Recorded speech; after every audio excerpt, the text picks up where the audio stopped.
자, 이번 시간에는 사회복지 정책의 발달사를 살펴보겠습니다. 사회복지 정책의 발달사에서 출제되는 것 보면은 한국의 복지사, 그리고 서양의 복지사. 그런데 서양의 복지사는 영국, 독일, 미국의 복지사를 가지고 중심으로 출제가 됩니다. 그 중에서도 출제 비중을 우리가 분석을 해보면 복지사에서 가장 출제가 잘 되는 것은 뭐니 해도 역시 영국의 복지사입니다. 영국의 복지사, 그리고 우리의 복지사, 그리고 비스마르크 사회보험, 그리고 미국의 사회보장법. 자, 이런 정도가 출제 순위라고 되겠는데, 자, 먼저 우리가 우리나라의 사회복지사를 정책 발달사로서 이렇게 살펴보도록 하겠습니다. 우리나라의 사회복지사를 보면은 한국의 복지사, 한국의 복지사는 역시 복지 이념에 의해서 정책이 발달하기 때문에 우리나라의 건국 이념, 우리나라의 교육 이념, 또는 우리나라의 복지 이념은 뭘까? 우리나라의 복지 이념은 홍익인간의 이념이라는 것을 같이, 그래서 복지 이념이란 말은 쓰고 있지만 홍익인간의 이념을, 홍익인간의 이념을 출발점으로 해서 우리의 복지사가 발달해 옵니다. 그래서 이 복지는 그 출제 비중으로 본다면 고대 국가에서는 여러분들이 고대 국가는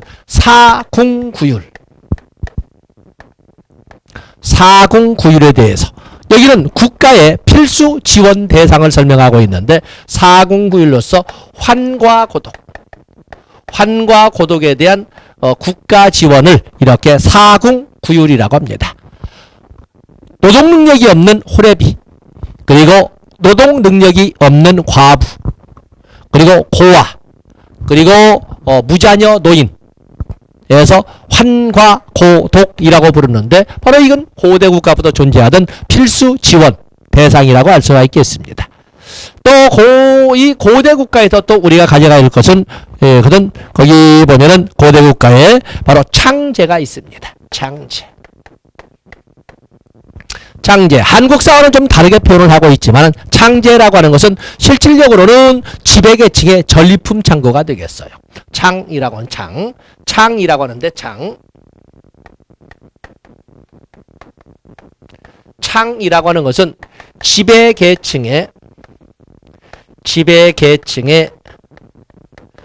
전리품 창고의 의미를 가질 거예요. 그런데 이 지배계층의 전리품 창고를 어떤 역사면 병농공용, 본래 목적은 군사용 쓰지만 그러나 천재지변 등이 있을 적에는 바로 농민들의 생활 안정을 위해 사용하던 병농공용의 소위 창고라고 이렇게 설명할 수가 있고, 한국사에서는 고구려 지배계층의 전리품 창고로 부경이 있다고 하지만 여기 창은 소위 부경이라 삼국공통의 부경이라고 해서 삼국공통, 여러분 교재를 보시면 불학별로 곡창, 부경을 설치하여 병농공용으로 운영했다. 그래서 부경의 이름으로 존재했다고 하지만 한국사에서는 고구려에서만 등장을 하죠. 그래서 삼국공통으로 존재했던, 본래 목적은 전리품 창고로서 군사용으로 만들어진 곡창이지만 천재지변 등이 있을 때는 백성들의 생활 안정을 위해서도 그 곡식을 풀었던 병농공용의 곡창을 창이라고 합니다. 그런가 하면 진대법이 있죠. 진대법은 2세기 후반 고구려 고국천왕에 의해서, 고국천왕 때 을파소에 의해서 만들어진 곡식이 떨어지는 봄에 빌려주고 곡식이 생산되는 가을에 돌려받는 춘대춘합의 춘대춘합의 구빈제도를 진대법이라고 합니다. 우리가 법이라고 하는 그러면 지금은 영어로 law에서 우리가 법률의 개념으로 설명하는데 그게 아니고 법을 법률로 개념으로 설명하는 것은 20세기 와서 문제고, 여기에 이 법이라고 하는 것은 이것은 제도를 말합니다. 시스템을 말합니다. 진대라고 하는 것은 빌려주었다가 되돌려 붙는 제도를 진대라고 하는 거거든요. 그래서 가을에 말하자면 곡식이 떨어지는 봄에 곡식을 빌려주었다가 가을에 되돌려받는 춘대춘합의 구빈제도를 진대제도라고 한다. 2세기 고구려에서 만들어진 것이 되겠어요. 자, 이런 정도 여러분들이 가지고 가시고, 그다음에 고려 시대의 구빈에는 자, 우리가 계율을 보면 고려 시대의 구빈의 계율을 보면은 고려 시대에는 다양한 것이 있지만, 여러분 자 먼저 고대 국가의 그 교재를 안 봤군요. 거기 보시면 창제 가장 오래된 걸로서 니은번에 곡창으로 부락별로 곡창을 설치하여 병농공용으로 운영하였다. 그다음에 진대법 2세기 후반에 을파소의 건의로 제정된 걸로서 춘대춘합의 구빈제도인데 내유대열법, 이 진대법이 발표되니까 안팎이 모두 크게 클 때자 즐거워했다. 즐거울 열에서 내유대열법이라고 하는데, 춘궁기에 관곡을 빌려주었다가 무이자로 빌려줬다가 추수기에 납입하도록 하는 방법이다 해서 진대법 춘대춘합의 구빈제도라고 이렇게 노트 정리를 했습니다. 구제사업의 내용을 보시면 거기 2번에 사궁구율이 적혀 있죠. 사궁구율이라고 하는 것은 환과 고독에 대한 소위 그 구빈 시스템을 사궁구율이라고 한다. 그 외에도 조조간면, 대곡, 자모구면, 경영방수, 영농방제, 책기감선 등과 같은 이러한 구빈 시스템들이 있었다라는 것을 알아주시면 되겠습니다. 그다음에 고려시대에는 공적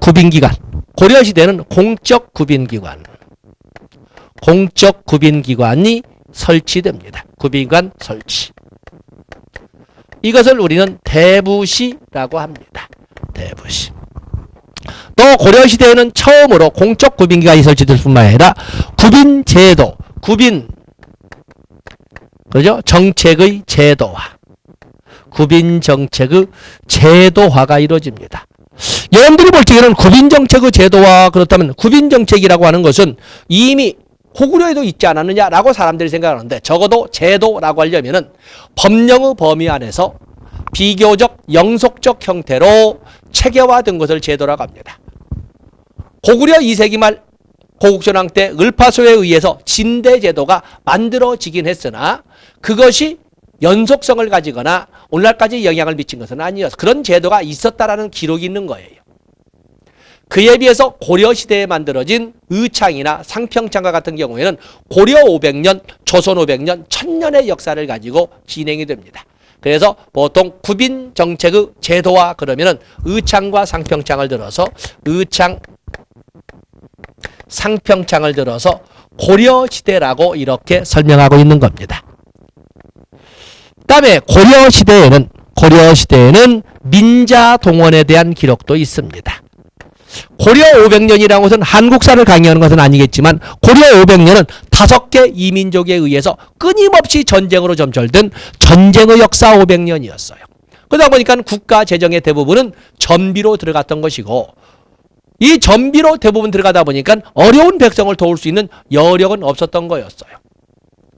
더욱이나 고려 후기 원나라 지배기에 있었던 고려라고 하는 것은 고려 왕실은 처갓집에서 빌어먹는 가문이었잖아요. 그러다 보니까 백성들이 어렵다고 해도 도와줄 방법이 없었던 거였어요. 그래서 고려 정부가 생각한 것은 민간 부문으로부터 소위 자발적 기부금을 받고 그 대가로 관직을 하사하는 시스템을 쓰게 되는데, 그 바로 민자동원이라고 바로 그것을 납속보관지제라고 합니다. 납속보관지제라고 한다.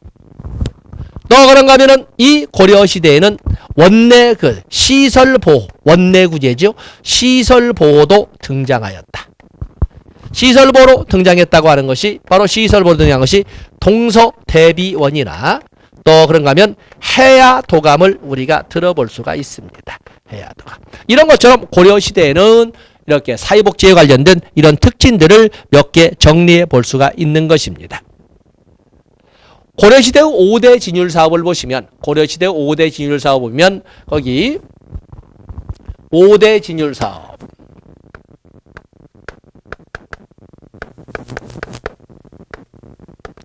여러분들 5대 진율사업을 보시면 거기에는 뭐가 있어요? 읍면지체, 체면지제,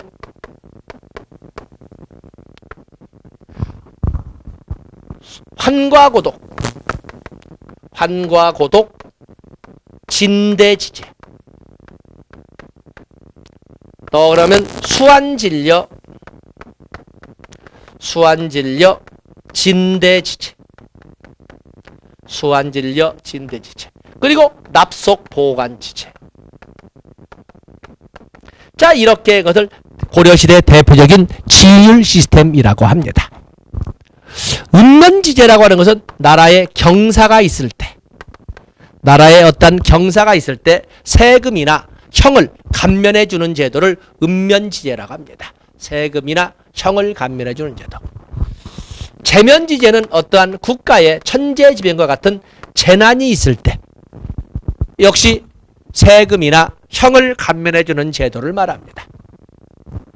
그에 비해서 환과고독 진대지제라고 하는 것은 고대 국가에서는 사궁구율이라고 불렸던 것을 바로 환과고독 진대지제라고 합니다.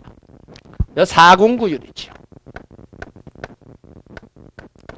그에 비해서 수완진려 진대지제는 이것은 재난이 있을 때 세금이나 형을 감면해 주는 것은 제면지제라고 하는 것이고, 재난이 있을 때 생필품을 지급하는 것은 바로 수완진려, 수완진려라고 하는, 수라고 하는 것은 홍수가 났을 때, 한이라고 하는 것은 한발 가뭄이 있을 때, 진려 전염병이 있을 때 생필품을 지급해주고 되돌려 받는 것은 수완진려 진대지제라고 합니다. 똑같은 재난에 대한 국가 구빈 정책이지만 세금 등을 감면하는 것은 제면지제인 것이고, 생필품을 지급했다가 되돌려 받는 것은 수완진려 진대지제가 되겠어요. 그에 비해서 납속보관지제는 앞에 본 것처럼 소위 민자동원에 대한 기록을 설명하고 있다. 그래서 5대 진율사업이라고 설명을 합니다. 다음에 상설구빈기관이 이렇게 쭉 나와 있는데, 구빈기관에서 상설구빈기관에는 흑창이나 태조 왕건이 만든 구빈기관으로 흑창, 그 4대 광종 때 만들었던 제2보, 우리가 보라고 하는 단어가 이렇게 있지 않습니까? 보. 이 보라고 하는 보라고 하는 것은 고려시대부터 등장을 하는데, 원곡을 조성하고 그 이자를 가지고 공익사업을 추진하는 것을 보라고 합니다. 원곡을 조성하고 그 이자를 가지고 학비를 조달했다면 현재 우리나라의 한국장학재단과 같은 그런 시스템이라는 학보라고 하는 것이고, 원곡을 조성해서 그 이자를 가지고 불경을 간행했다면 경보라고 하는 것이고, 원곡을 조성하고 그 이자를 가지고 백성들의 위난을 다스렸다면 제위보라고 하는 것이고, 그 원곡을 조성하고 그 이자를 가지고 팔간의 행사를 했다면 팔간보라고 하는 것처럼 그 이자를 가지고 공익사업을 추진하는 것을 보라고 합니다. 4대 광종 때 제2보가 만들어집니다. 그리고 6대 성종 때는 조선 500년까지도 이어졌던 빈민구제로서의 의창과 그리고 물가 조절 및 구빈의 역할을 같이 병행했던 상평창이 성종 때 만들어집니다. 그리고 11대 문종 때에는 동서대비원이 의료기관으로 만들어지는데, 동서대비원은 마치 상평창은 본래 그 의도는 물가 조절이지만 물가 조절을 과정을 통해서 구빈의 역할도 했거든요. 양면성을 가지고 있다라고 하는 것처럼 동서대비원도 마찬가지입니다. 동서대비원도 역시 본 목적은 의료기관이지만 그에 못지않게 또한 수용시설의 기능도 수행을 했었다라는 것도 알아주시면 되겠습니다. 다른 것도 있지만 첨가해 주시고, 또 그런가 하면은 여기에는 빠져있지만 우리가 쓸 것이 있습니다. 상설구빈기관 옆에다 그 옆에 공간 5대 진율사업 옆에 있죠. 5대 진율사업 옆에다가 여기에 임시구빈기관, 임시구빈. 자, 우리가 책을 볼 적에 만약에 도감이란 단어가 나오면 무조건 그것은 임시기관입니다. 도감이란. 그 때문에 구제도감, 제위도감, 뭐 여기 보면 구제도감이나 또는 제위도감도 있지만, 그 외에도 뭐 진제색이니 진제도감이 있지만 가장 중요한 것은 해야도감이 되겠어요. 해야도감. 바로 이 해야도감. 해화도감이라고 하는 것은 오늘날의 의미로 본다면 최초의 국공립 어린이집의 의미를 갖는다라고 볼 수가 있습니다. 최초의 국공립 어린이집의 의미를 갖는 것을 해화도감이라고 합니다.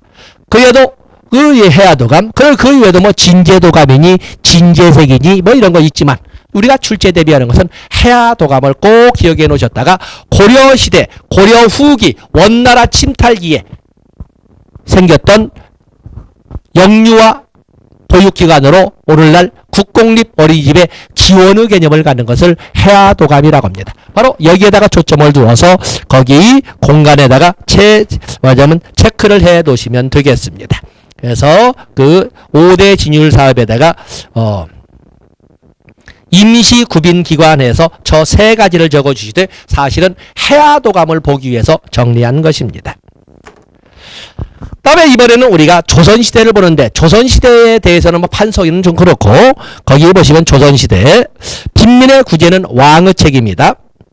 신속한 구제를 중시한다. 자, 3번 체크하시고 1번, 2번이 아시는 것이고 구빈행정에 대한 1차적인 책임은 지방관이 진다. 거기다 체크를 하시는데 우리나라의 국민기초생활보장법상의 기초생활보장기관은 시도지사나 시장군수구청장이 합니다. 바로 시도지사나 시장군수구청장을 조선시대에는 지방관이라고 하기 때문에 조선시대나 현재나 구빈의 1차 책임은 구빈의 현장의 책임은 지방관이 진다는 것을 똑같은 관점에서 보시면 됩니다. 그래서 그 옆에다가 3번 옆에다가 기초생활보장기관 땡땡 치고 시도지사 시장군수구청장 이렇게 여러분들이 체크를 해 놓으시면 되겠습니다. 다음에 중요한 것은 바로 이제 이 구빈의 실제 시스템입니다. 자, 조선시대를 보도록 하겠어요.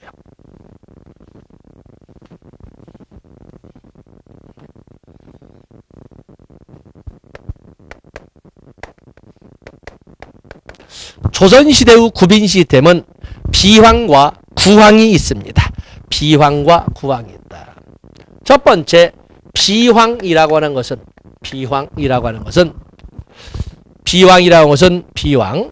비황에는 상설적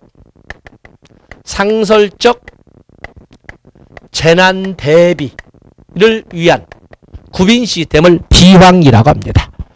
상설적 재난에 대한 대비, 상설적 재난에 대한 대비책을 비황이라고 하는데 비황에는 크게 둘로 나눠볼 수가 있습니다. 비황에는 환곡과 사창으로 나눠볼 수가 있습니다. 환곡이라고 하는 것은 정부 주도의 중앙집권적 구빈을 환곡이라고 합니다. 정부가 주도하는 중앙집권적 구빈으로 되돌려 받는 곡식이죠. 환곡이라고 하는데 이 환곡에는 의창과 고려시대부터 됐던 상평창이 있습니다. 이건 중앙정부가 주도하는 거죠. 그에 비해서 사창이라고 하는 것은 주민들이 주도하는 주민주도의 향촌자치적 구빈을 이렇게 사창이라고 합니다. 바로 이렇게 의창, 상평창, 사창을 삼창이라고 쓴 책들도 많습니다. 그런가 하면은 구황은 돌발적 재난에 대비하는 재난 대비 용으로 만든 시스템을 구황이라고 합니다. 천재지변 등이 일어나서 민심이 흉흉해지면 애들이 버려지고 그리고 경로요친에 벗어난 노인들이 버려지게 되는데 바로 그런 과정에서 나오는 노인보호사업으로서 기로사업이라든지 이런 등등 또는 그야말로 경기가 어려워서 장례를 치르지 못하고 아니면 혼인을 시키지 못하는 이런 어려운 일들이 많이 있습니다. 그래서 여러분들은 특히 페이지를 넘어가서 무료급식과 같은 시식이나 또 그런가 하면 페이지 넘어가 보면 거기 6번에 고조 생계가 곤란해서 장례를 치르지 못하거나 혼인을 볼 때 고조 관에서 비용을 대어서 장례를 치르게 하고 또 그런가 하면은 혼인을 치르도록 이렇게 이끌어가는 것은 고조라고 설명을 합니다. 그 외에도 거기에 보면 감면해주는 흉년이나 재해를 당한 백성들에게 세금 등을 감면해주거나 환곡의 비용이나 이자를 감면해주는 것은 견감, 감면이죠. 견감. 자, 이런 등등의 여기는 무료급식을 말하는 것이고 무료급식소를 말하는 것이고 여기는 관에서 비용을 조달하는 이런 시스템을 말하는 것이고 돌발적 재난 시 세금이나 이런 것 등을 감면해 주는 것은 견감이라고. 그 외에도 많죠. 또 기로, 노인을 대상으로 하는 기로 사업도 있고 이런 노인에 대한 이런 등등의 돌발적 대난에 대비하는 이런 시스템도 존재했는데 그것은 구황이라고 한다는 것을 알아주시면 되겠습니다. 그런가 하면은 조선시대에는 또 뭐가 있어요? 조선시대에는 바로 자율전칙이 있죠. 자율전칙이 있습니다. 조선시대 후 자율전칙이라고 하는 것은 자율전칙은 소위 18세기 후반 정조 때 만들어진 아동복지 관련 법령의 성격을 갖습니다. 아동복지 관련 법령의 성격을 갖는다. 이 자율전칙이라고 하는 것은 전교와 지금 같은 전교와 9개의 항으로 절목으로 이렇게 구성되어 있다. 유기아에 대한 버려진 애들에 대한 국가의 책임,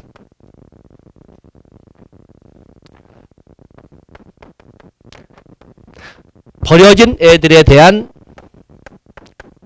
국가 책임이 규정되었다는 점에서 엘리자베스 구빈법과 유사성을 찾아볼 수 있다. 엘리자베스 구빈법. 바로 이 국가 책임을 규정했다는 점에서 그러한 내용을 여기에다가 정리를 했습니다.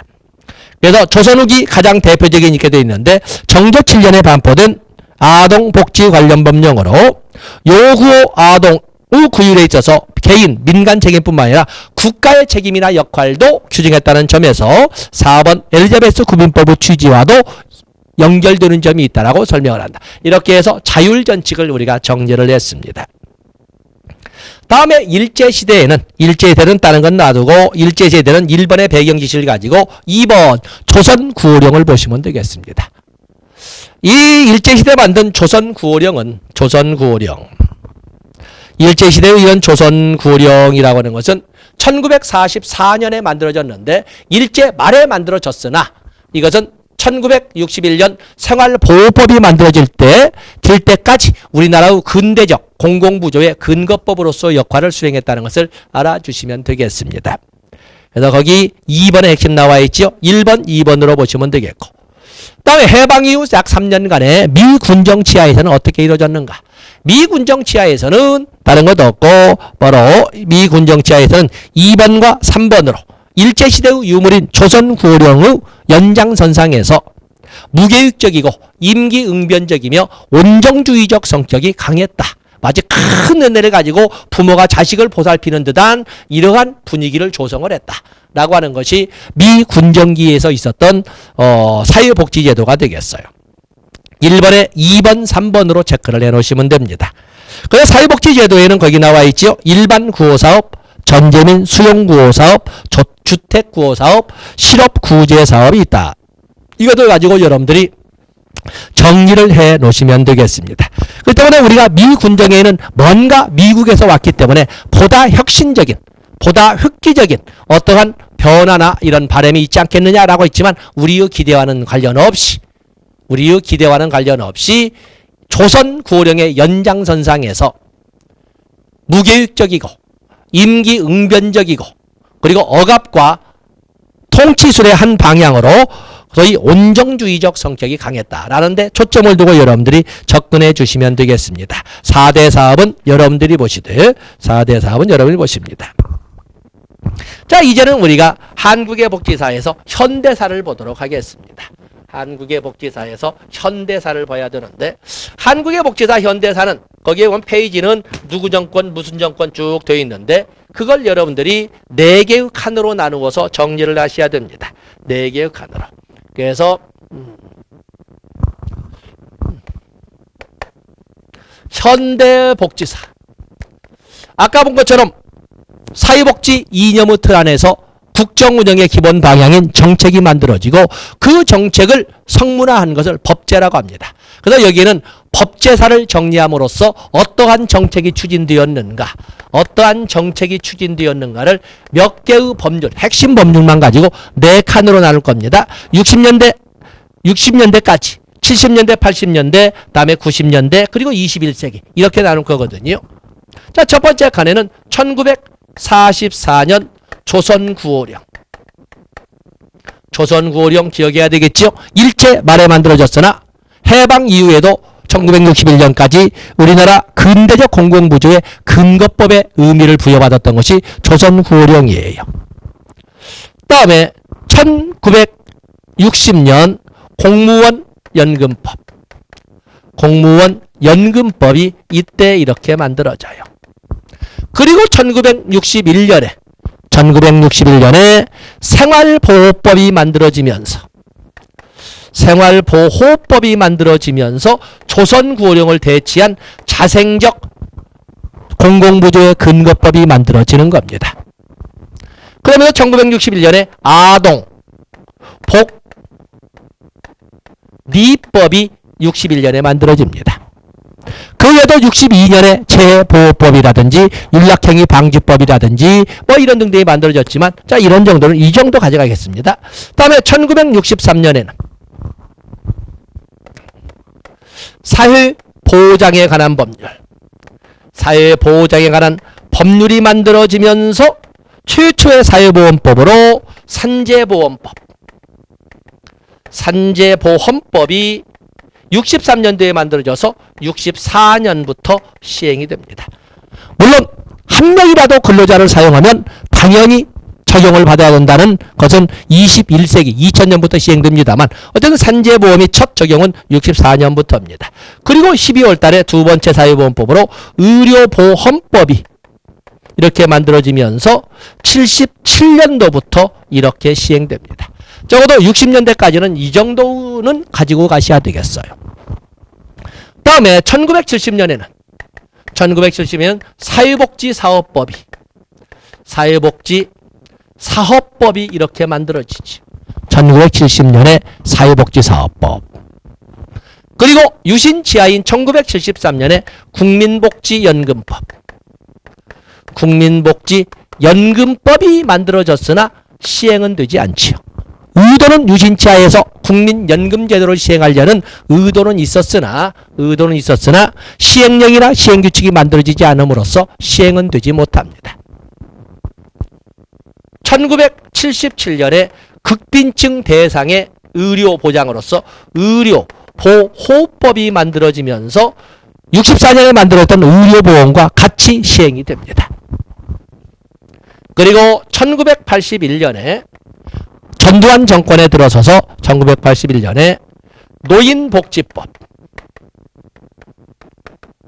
그리고 아동복리법을 대체한 아동복지법,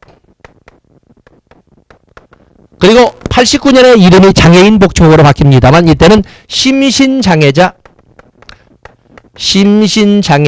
복지법. 이렇게 노인복지법, 아동복지법, 장애인복지법이 81년도에 만들어집니다. 그리고 1986년에 국민복지연금법을 폐지하고 국민연금법이 만들어지고, 그리고 최저임금법이 이렇게 만들어지면서 이 두 개는 88년부터 시행됩니다. 그래서 산재보험법, 의료보험법에서 세 번째 사회보험법으로 국민연금법이 86년도에 제정되어서 88년도에 시행이 되는 겁니다. 그 다음에 1991년에는 영유아 보육법이 이렇게 만들어지고, 1991년에 영유아 보육법이 만들어지고, 청소년 기본법이 1991년에 만들어집니다. 그리고 1993년에 세 번째 사회보험법으로 세 번째 사회보험법으로 고용보험법이 만들어져서 95년부터 시행이 되는 거죠. 그리고 1995년에 1963년에 만들어졌던 사회보장에 관한 법률을 폐지하고 사회보장기본법이 만들어집니다. 그 외에도 1995년에는 2017년에 정신건강증진법으로 이름이 바뀐 정신보건법이 1995년에 만들어지죠. 또 여성발전기본법도 1995년입니다. 그 다음에 1999년에는 61년에 만들어진 생활보호법을 대체해서 국민기초생활 보장법이 만들어지고, 그리고 63년에 만들어진 두 번째 사회보험법인 의료보험법이 국민건강보험법으로 이렇게 만들어서 시행은 2000년부터 시행이 됩니다. 그렇기 때문에 20세기는 2000년부터 시행돼 20세기는 생활보호법 시대이기 때문에 생활보호 시대, 21세기부터는 기초생활보장시대. 2000년부터 시행됐으니까 20세기는 의료보험시대, 의보시대. 21세기부터는 건강보험시대, 건보시대. 의보시대에도 건보시대로 바뀌었다라고 이렇게 설명을 합니다. 그리고 21세기로 넘어가는 거죠. 21세기로 넘어가면 2001년에 의료급여법이 2001년에 이렇게 만들어집니다. 왜냐하면 생활보호법 시대에는 의료보호라고 해서 1977년에 의료보호법이었지만 국민기초생활보장법에는 보호라고 하지 않고 급여라고 하지 않습니까? 그 때문에 의료보호법을 의료급여법으로 이렇게 바꾸게 됩니다. 그 다음에 2005년에는 중요한 법이 두 개가 있네요. 긴급복지지원법이 이렇게 만들어지면서 긴급복지지원법이 만들어지면서 저출산 고령사회 기본법이 2005년도에 만들어져서 2006년부터 저출산 고령사회 기본교육이 5년 단위로 시행되죠. 세로맞이 프랜 2010, 세로맞이 프랜 2015, 그리고 2016년부터 2020년까지 완성한다는 제3차 저출산 고령사회 기본교육 브릿지 프랜 2020, 세로맞이 프랜 2010, 세로맞이 프랜 2015, 브릿지 프랜 2020으로 불리는 저출산 고령사회 기본교육의 근거법률로 저출산 고령사회 기본법이 2005년에 만들어집니다. 그 다음에 2007년에는 다섯 번째 사회보험법 노인 장기 요양보험법이 만들어지죠. 노인 장기요양보험법. 2008년에는 다문화가족 지원법이 만들어지지 않습니까? 다문화가족 지원법. 또 그러면 2009년, 2010년에 뭐가 나오나? 2010년에 중요한 건 나오죠. 장애인연금법.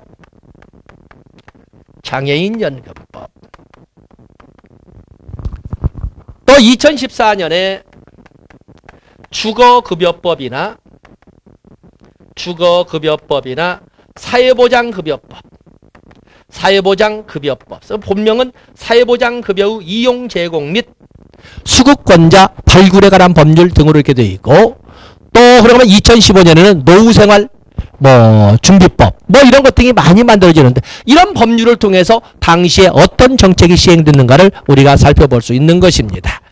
그래서 여러분 보면 한국의 현대사회복지 정책사에서 많은 설명을 했지만 그 중에 적어도 가지고 가야 할 법률을 중심으로 해서 쭉 나열을 했습니다. 그래서 여러분들은 거기 그래서 이명박 정부를 넘어서 박근혜 정부까지 쭉 설명을 했지만 출제가 되는 것은 이렇게 법제사를 통해서 어떠한 정책이 중심이 이루어졌는가를 여러분들이 정리해 놓으시면 되겠습니다. 자, 이 시간은 여기까지 하고 다음 시간에 서양의 복지사 중에 출제 비중이 가장 높은 영국의 복지사의 편년을 다뤄보도록 하겠습니다. 고맙습니다.